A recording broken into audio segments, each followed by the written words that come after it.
verify if we created the table correctly or not. There are two steps or two ways to verify the table creation process. Table creation verification process. For example, I'll say new query in our SQL server from SSMS window, and I'll say, for example, create database SQL School DB. I created the database and use this SQL School DB. And next, once you verify the database SQL School DB, this one SQL School underscore DB, this is my database name. Next, of course, initially table list is empty. Initially tables list is empty.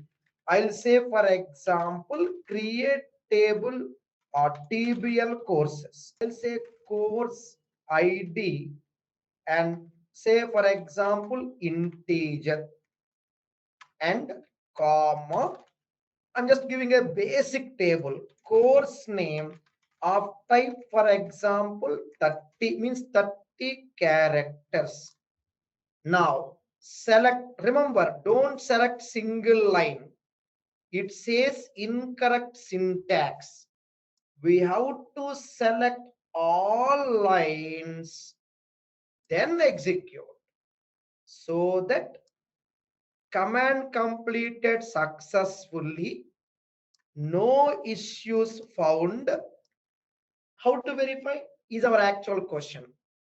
Option 1, right click that particular database, tables, refresh. Remember, whichever database we are connected to, SQL School underscore DB, go to that database, tables, and here you see table name. There is a prefix called DBO, leave it. For now, table name should be seen. And additionally, once you expand the table, we should be able to see the column names also. This is one way to verify that yes, table got created correctly.